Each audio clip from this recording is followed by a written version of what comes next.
Assalamualaikum warahmatullahi wabarakatuh. Nama saya Farah Natasha Alia binti Nasuha dari Unit Sejarah 1. Hari ini saya akan membentangkan tentang kronologi perubahan daripada sentrik kolonial kepada sentrik Malaysia bagi pensejarahan Malaysia dan implikasinya. Bagi subjek SJHK 3193 Pensejarahan Malaysia yang telah dibimbing oleh Encik Hasnul Hadi bin Tengah. Terlebih dahulu, izinkan saya menerangkan serba sedikit tentang pengenalan bagi tajuk saya. Jadi, pensejarahan Malaysia telah mengalami perubahan yang ketara sejak era penjajahan lagi. Hal ini telah dibuktikan melalui karya-karya yang telah ditulis oleh penulis-penulis terdahulu. Konsep sentrik merujuk kepada pendekatan atau pandangan yang berpaksikan kepada titik fokus tertentu dalam analisis, pemikiran atau naratif. Dalam konsep pensejarahan, konsep ini sering digunakan untuk menggambarkan fokus kepada pusat tertentu sama ada dari segi geografi, budaya atau kuasa. Seterusnya, kita akan beralih kepada maksud sentrik kolonial menurut tokoh luar negara dan tokoh tempatan. Pertama sekali, saya akan memulakan pembentangan saya dengan tokoh yang pertama iaitu Edward Said. Menurut Edward Said, konsep sentrik kolonial atau colonial centrism merujuk kepada pandangan dunia yang didominasi oleh perspektif penjajah, di mana budaya sejarah dan nilai-nilai masyarakat yang dijajah sering diabaikan atau diubah untuk mengukuhkan kuasa dan naratif penjajah. Dalam karyanya iaitu Orientalism pada 1978, Said mengkritik bagaimana negara barat memandang dunia timur melalui lensa stereotip yang menggambarkan timur sebagai primitif, mundur atau eksotik berbanding dengan kecanggihan dan kemajuan barat. Said juga berhujah bahawa pendekatan kolonial sentrik membina persepsi yang negatif terhadap masyarakat tempatan, meminggirkan sejarah dan identiti mereka melalui pandangan yang berat sebelah dan penuh prasangka. Pandangan sentrik kolonial ini juga sering digunakan untuk membenarkan eksploitasi ekonomi dan dominasi politik atas tanah jajahan dengan alasan menyebarkan tamadun atau memodernkan mereka. Seterusnya, Albert Memmi, iaitu seorang pemikir asal Tunisia yang terkenal dengan analisisnya tentang kolonialisme, memperkenalkan pandangan kritis terhadap konsep sentrisme kolonial dalam buku The Colonizer and the Colonized 1957. Menurut Memmi, sentrik kolonial adalah menciptakan hubungan kuasa yang tidak seimbang antara penjajah dan masyarakat yang dijajah. Pandangan ini di mana budaya nilai dan perspektif penjajah dianggap lebih tinggi atau lebih unggul berbanding budaya dan identiti masyarakat yang dijajah. Pandangan ini mengakibatkan penjajah mengukuhkan penguasaan mereka dan telah menafikan hak dalam pengalaman masyarakat tempatan. Masyarakat yang dijajah merasakan bahawa mereka perlu mengikuti atau mengasimilasikan budaya kolonial untuk dianggap berharga. Hal ini juga mengakibatkan mereka mengalami alienasi budaya kerana mereka didorong untuk memandang rendah budaya asal mereka sendiri dan mengagungkan budaya kolonial. Dan itu menurut tokoh tempatan iaitu Ramlah Ghani, iaitu seorang sejarawan terkemuka Malaysia, menyatakan bahawa sentrik kolonial merujuk kepada pandangan sejarah yang ditulis dan dikuasai oleh penjajah, di mana naratif sejarah lebih menekankan peranan kuasa barat dalam memajukan negara-negara jajahan seperti Tanah Melayu. Dalam konteks ini, sentrik kolonial seringkali mengabaikan atau meremehkan sumbangan dan perjuangan rakyat tempatan serta memperlihatkan sejarah dari sudut pandangan penjajah. Ramlah Ghani menekankan perlunya menulis semula sejarah dengan menyorti pengalaman, perspektif dan sumbangan masyarakat tempatan untuk menghasilkan naratif sejarah yang lebih adil dan berseimbang. Seterusnya, saya akan beralih kepada maksud seterusnya iaitu maksud sentrik Malaysia menurut tokoh tempatan. Menurut Ramlah Ghani, konsep sentrik Malaysia merujuk kepada penulisan sejarah yang memberi tumpuan kepada pengakuan terhadap pelbagai aspek sejarah, budaya dan identiti masyarakat Malaysia. Ia mengutamakan pandangan yang bebas daripada pengaruh kolonialisme dengan mengangkat suara dan pengalaman masyarakat tempatan sebagai pusat naratif sejarah. Ramlah berpendapat bahawa penulisan sejarah yang sentrik Malaysia penting untuk merangkul kepelbagaian. Selain itu, memupuk identiti nasional yang lebih kukuh, di mana sejarah dilihat melalui kacamata rakyat tempatan dan bukan melalui pandangan atau pengaruh kuasa penjajah. Pandangan ini juga bertujuan untuk memperbetulkan atau melengkapi penulisan sejarah yang sebelum ini banyak berpusatkan kepada perspektif kolonial yang seringkali tidak memadai atau tidak adil dalam menggambarkan pengalaman dan sumbangan masyarakat Malaysia sendiri. Di samping itu, menurut Mir Aris Mir Hamzah, telah menekankan pentingnya mendalami sejarah dari perspektif masyarakat tempatan. Menurutnya, sentrik Malaysia memberikan penekanan kepada perjuangan rakyat, sejarah lisan dan peranan tokoh-tokoh tempatan dalam pembentukan negara. Akhir sekali, Arbaiyah Muhammad Noor. Arbaiyah telah menilai sentrik Malaysia sebagai langkah penting untuk menulis semula sejarah negara dengan mengambil kira latar belakang sosio-budaya masyarakat Malaysia. Ia juga menekankan peranan pendidikan dalam membentuk kesedaran identiti nasional melalui perspektif sentrik Malaysia. Kemudian kita akan beralih kepada kronologi perubahan daripada sentrik kolonial kepada sentrik Malaysia bagi pensejarahan Malaysia. Pertama sekali, bermula daripada era penjajahan British pada tahun 1800-an hingga 1957. Selepas itu, kemunculan kebangkitan nasionalisme pada tahun 1940-an hingga 1950-an. Yang ketiga, kemerdekaan pada tahun 1957 dan akhir sekali perkembangan dan seterusnya pada tahun 1960-an hingga kini. Terlebih dahulu, kita akan menelusuri tentang era penjajahan British pada tahun 1800-an hingga 1957. Latar belakang. Pada ketika itu, penulisan sejarah di Tanah Melayu banyak dikendalikan oleh penulis dari kalangan penjajah British yang datang untuk menguasai wilayah tersebut. Hasil penulisan mereka lebih cenderung kepada usaha mengangkat martabat dan imej pihak British sebagai kuasa yang unggul serta bertamadun, sambil merendahkan kedudukan dan peranan penduduk tempatan. Penulisan ini seringkali menggambarkan orang Melayu sebagai bangsa yang lemah atau kurang berupaya untuk membenarkan campur tangan British dalam pentadbiran Tanah Melayu. Antara penulis yang terkenal pada masa itu ialah R.O. Winstead dan Sir Frank Westenham bersama beberapa lagi tokoh kolonial yang memberi perspektif penjajah dalam penulisan sejarah Tanah Melayu. Seterusnya, sifat-sifat penulisan pada ketika itu. Yang pertama sekali ialah sentrik kolonial. Sentrik kolonial merujuk kepada perspektif sejarah yang menumpukan perhatian kepada pencapaian pihak British dalam membangunkan Tanah Melayu. Naratif ini biasanya menonjolkan aspek-aspek positif yang dibawa oleh penjajah seperti pembangunan infrastruktur, pengenalan sistem pendidikan dan pengembangan ekonomi. Dalam pendekatan ini, sumbangan British dalam membina jalan raya, landasan kereta api dan pelabuhan sering diketengahkan sebagai bukti usaha pembangunan mereka. Selain itu, pengenalan sistem pendidikan yang membawa unsur barat dianggap membentuk masyarakat yang berpendidikan dan berkemahiran tinggi. Dari sudut ekonomi pula, penekanan diberikan kepada kejayaan British dalam memperkembangkan sektor ekonomi seperti biji timah dan getah yang membantu merancangkan aktiviti ekonomi dan memperkenalkan Tanah Melayu kepada pasaran antarabangsa. Seterusnya ialah subjektif dan bias.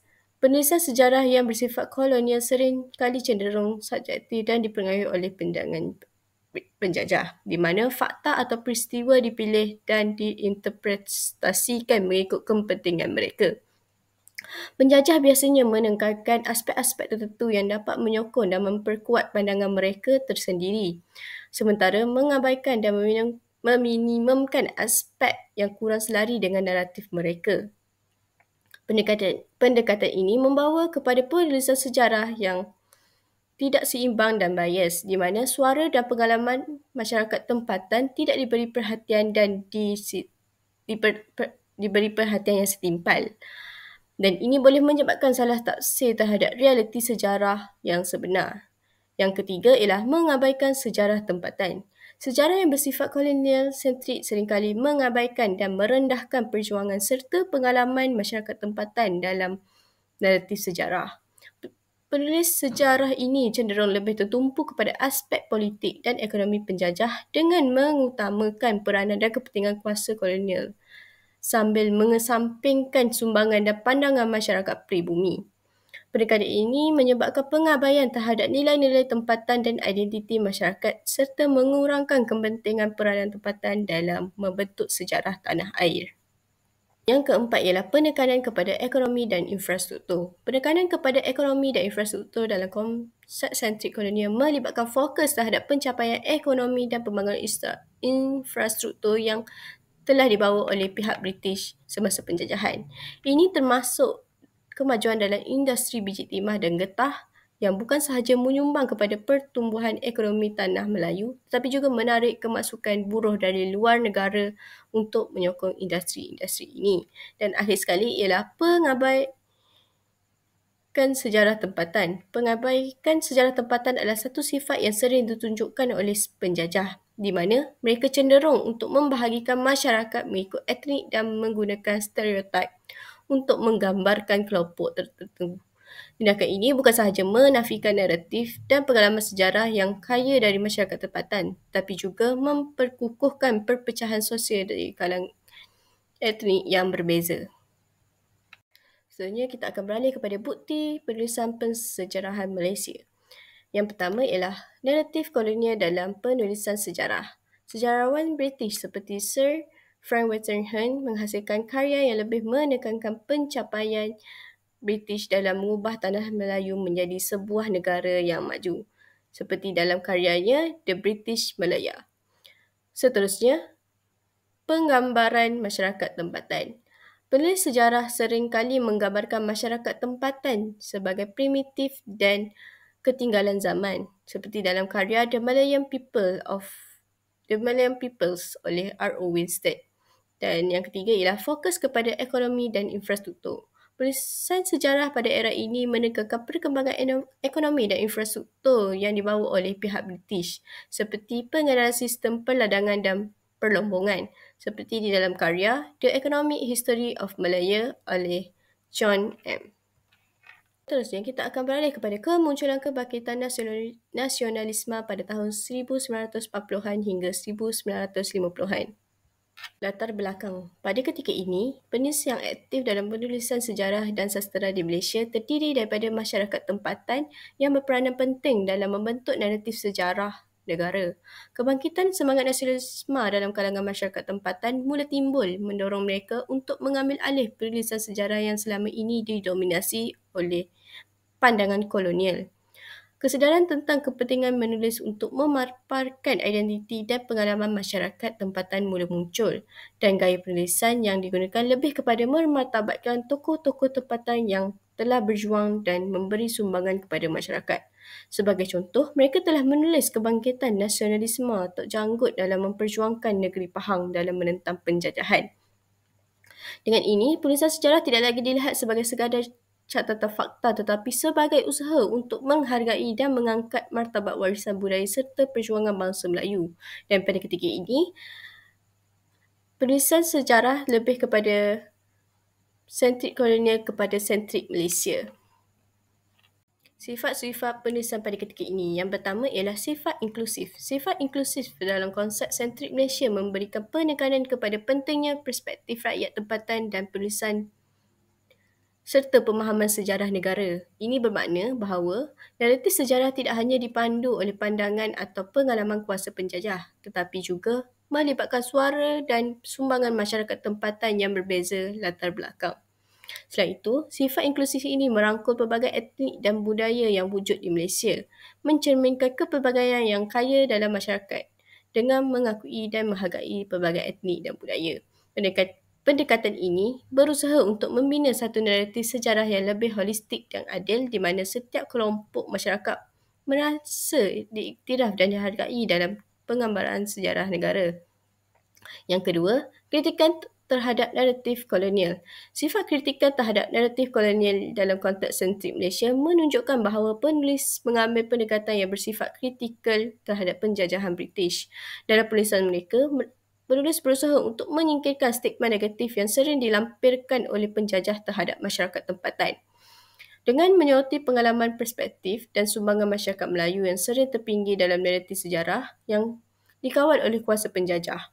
Melalui usaha ini, penulis tidak hanya ingin memulihkan maruah dan identiti masyarakat tempatan, tetapi juga mahu menegaskan bahawa sejarah Malaysia seharusnya ditulis dari sudut pandang yang lebih adil dan seimbang, di mana suara rakyat tempatan diberi tempat yang sewajarnya dalam membentuk naratif sejarah negara. Dan yang ketiga ialah mengangkat sejarah tempatan. Dalam konteks ini, penulisan sejarah lebih cenderung untuk menunjukkan perjuangan rakyat tempatan yang merangkumi pelbagai usaha dan aktiviti yang dilakukan oleh golongan masyarakat dalam menentang penindasan dan ketidakadilan yang dialami semasa zaman penjajahan. Selain itu, penulisan sejarah yang lebih berorientasikan sentrik Malaysia seringkali mengangkat kisah heroik tokoh-tokoh tempatan yang berjuang melawan penjajahan, menggambarkan keberanian dan keteguhan mereka dalam mempertahankan tanah air, serta menekankan peranan penting yang dimainkan oleh individu dan kumpulan dalam perjuangan menuntut kemerdekaan. Yang keempat ialah pembangunan naratif alternatif. Pembangunan naratif alternatif dalam penulisan sejarah mencerminkan sifat yang semakin berkembang di kalangan sejarawan, di mana mereka kini mula menggunakan sumber yang lebih pelbagai dan berasaskan bukti. Penulisan sejarah pada masa ini sering melibatkan analisis yang lebih mendalam terhadap konteks sosial yang membolehkan pemahaman yang lebih komprehensif mengenai peristiwa dan fenomena yang berlaku dalam sejarah. Pendekatan ini tidak hanya menekankan fakta-fakta ketara tetapi juga memberikan perhatian kepada perspektif dan pengalaman pelbagai kelompok masyarakat dengan tujuan untuk menghasilkan naratif yang lebih inklusif dan seimbang. Yang kelima, penulisan dalam estetika. Penulisan dalam estetika penulisan mempunyai ciri-ciri yang menarik dan kreatif, menjadikannya lebih memikat perhatian pembaca. Penggunaan bahasa yang lebih mudah dan jelas juga menjadi keutamaan agar mesej yang ingin disampaikan dapat diterima dengan baik oleh masyarakat umum. Dengan pendekatan ini, penulisan tidak hanya berfungsi sebagai penyampaian maklumat, tetapi juga sebagai medium yang mengasyikkan dan mudah difahami oleh pelbagai lapisan masyarakat. Dan yang keenam, penggunaan media dan platform baru. Pada ketika ini, munculnya media cetak telah membawa perubahan besar dalam cara penulisan dan penyebaran maklumat. Media cetak seperti surat khabar dan majalah menjadi platform utama untuk menyampaikan berita dan informasi kepada masyarakat. Bukti penulisan sejarah Malaysia pada ketika ini ialah yang pertama ialah karya sastera dan puisi. A. Samad Said telah menghasilkan puisi dan cerpen yang mengekspresikan semangat nasionalisme, isu-isu sosial dan perjuangan rakyat. Seterusnya, majalah dan jurnal. Penerbitan seperti majalah Pengguna dan Dewan Sastera memuatkan artikel-artikel yang membincangkan sejarah tanah Melayu dari sudut pandang tempatan, serta mengupas isu-isu yang berkaitan dengan kebangkitan nasionalisme, seperti contoh majalah di bawah. Dan yang ketiga ialah karya sejarah. Tokoh-tokoh seperti Ramlah Ghani dan Syaharuddin Ma'aruf telah menulis buku dan artikel yang membahas sejarah tokoh Melayu dan perspektif rakyat termasuk perjuangan menentang penjajah yang sebelum ini diabaikan. Yang ketiga ialah kemerdekaan pada tahun 1957. Latar belakang pada ketika ini, telah muncul sejarawan negara yang memainkan peranan yang penting dalam penulisan sejarah. Penulisan sejarah pada waktu ini beralih daripada perspektif sentrik Eropah kepada sentrik Malaysia. Secara keseluruhannya, penulisan sejarah pada ketika ini lebih memberi tumpuan kepada Malaysia sebagai sebuah entiti yang utuh, menekankan kepentingan suara rakyat dan pengalaman masyarakat tempatan dalam naratif sejarah negara.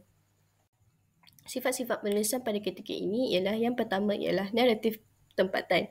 Penulisan sejarah yang bersifat naratif tempatan ini lebih memfokuskan kepada pengalaman dan perspektif rakyat tempatan dengan tujuan untuk menggambarkan realiti kehidupan mereka dalam konteks sejarah. Pendekatan ini menekankan suara masyarakat yang sering diabaikan dalam naratif sejarah yang lebih besar serta memberikan ruang untuk memahami peristiwa dan perubahan yang berlaku dari sudut pandang yang dekat dengan individu dan komuniti. Yang kedua, peningkatan kesedaran nasionalisme. Penulisan sejarah di Malaysia yang bersifat peningkatan kesedaran nasionalisme seringkali mengangkat tema nasionalisme dengan memperjuangkan identiti Malaysia dan menekankan kepentingan kedaulatan negara setelah mencapai kemerdekaan. Banyak penulis berusaha untuk menggambarkan perjalanan dan perjuangan rakyat Malaysia dalam memperolehi kemerdekaan serta mendorong masyarakat untuk menghayati nilai-nilai kebangsaan dan memahami sejarah sebagai asas kepada pembentukan identiti nasional yang utuh. Melalui penulisan ini, mereka tidak hanya merangkamkan peristiwa sejarah tetapi juga menggalakkan kesedaran tentang tanggungjawab rakyat dalam mempertahankan kedaulatan dan perpaduan negara. Penulisan sejarah kini menekankan penekanan kepada perjuangan rakyat. Penekanan kepada perjuangan rakyat ini dengan memberi tumpuan kepada sumbangan dan pengorbanan rakyat tempatan dalam menentang penjajahan. Sejarawan dan penulis berusaha untuk mengangkat tokoh-tokoh ini sebagai figura utama dalam naratif sejarah, menggantikan fokus yang sering diberikan kepada pemimpin kolonial atau pihak British. Yang keempat ialah penggunaan bahasa Melayu. Penulisan sejarah yang bersifat penggunaan bahasa Melayu memainkan peranan penting dalam menyampaikan maklumat kepada rakyat. Dengan menjadikan bahasa Melayu sebagai pilihan utama, ia tidak hanya memudahkan pemahaman masyarakat terhadap sejarah, tetapi juga membantu memperkukuhkan identiti budaya bangsa. Yang keempat, kritis terhadap sejarah kolonial. Penulisan sejarah yang bersifat kritis ini mencerminkan kecenderungan untuk mengkritik dan menilai semula naratif-naratif yang dihasilkan semasa penjajahan. Pendekatan ini merujuk kesan negatif penjajahan terhadap masyarakat tempatan termasuk dampak sosial, ekonomi dan budaya yang merugikan. Dengan menganalisis semula sejarah kolonial, penulisan ini berusaha untuk menggali pengalaman sebenar rakyat tempatan, mengangkat suara mereka dan menyatakan bagaimana penjajahan telah membentuk identiti serta realiti kehidupan masyarakat di tanah penjajahan. Dan yang keenam, penulisan sejarah alternatif.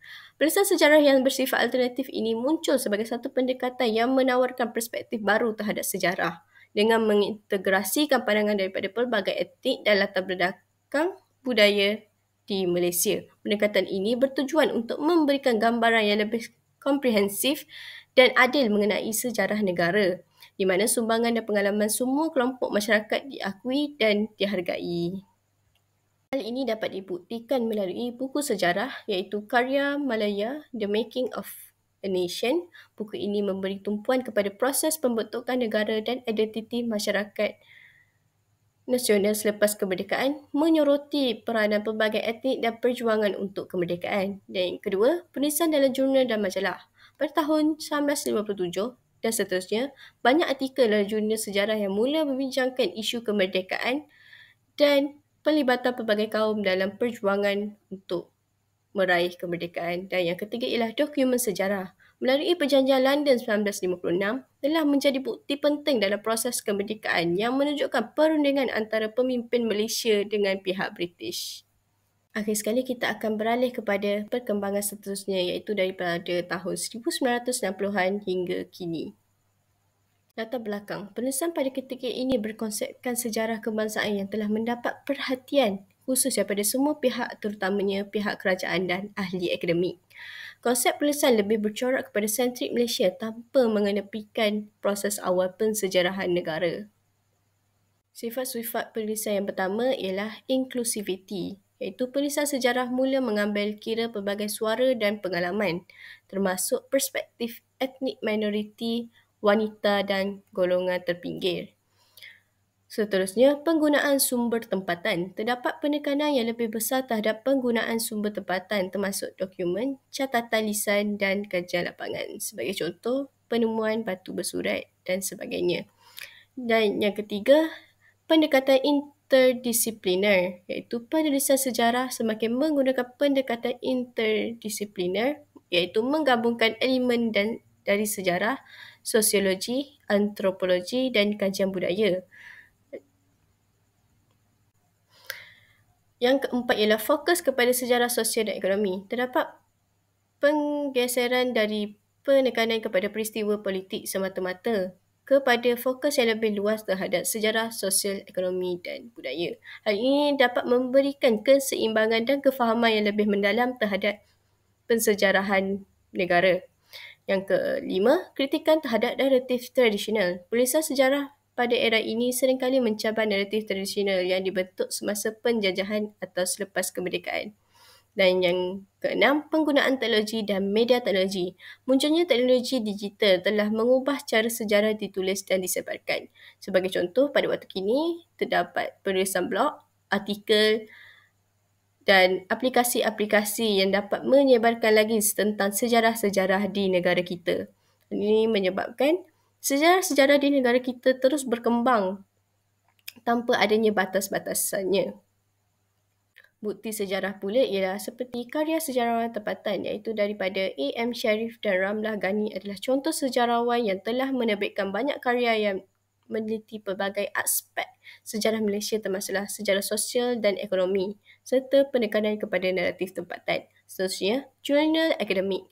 Banyak jurnal akademik seperti Jurnal Sejarah dan Jurnal Melayu menerbitkan artikel yang mengkaji pelbagai isu dalam sejarah Malaysia dari pelbagai perspektif. Dan yang ketiga, buku sejarah dan monograf. Karya-karya seperti Sejarah Malaysia, sebuah pengantar oleh Abdul Rahman Embong dan Pensejarah Malaysia oleh Arba'iyah Muhammad Noor, ETL, menawarkan pandangan komprehensif terhadap sejarah negara dari pelbagai sudut pandang termasuklah naratif lokal.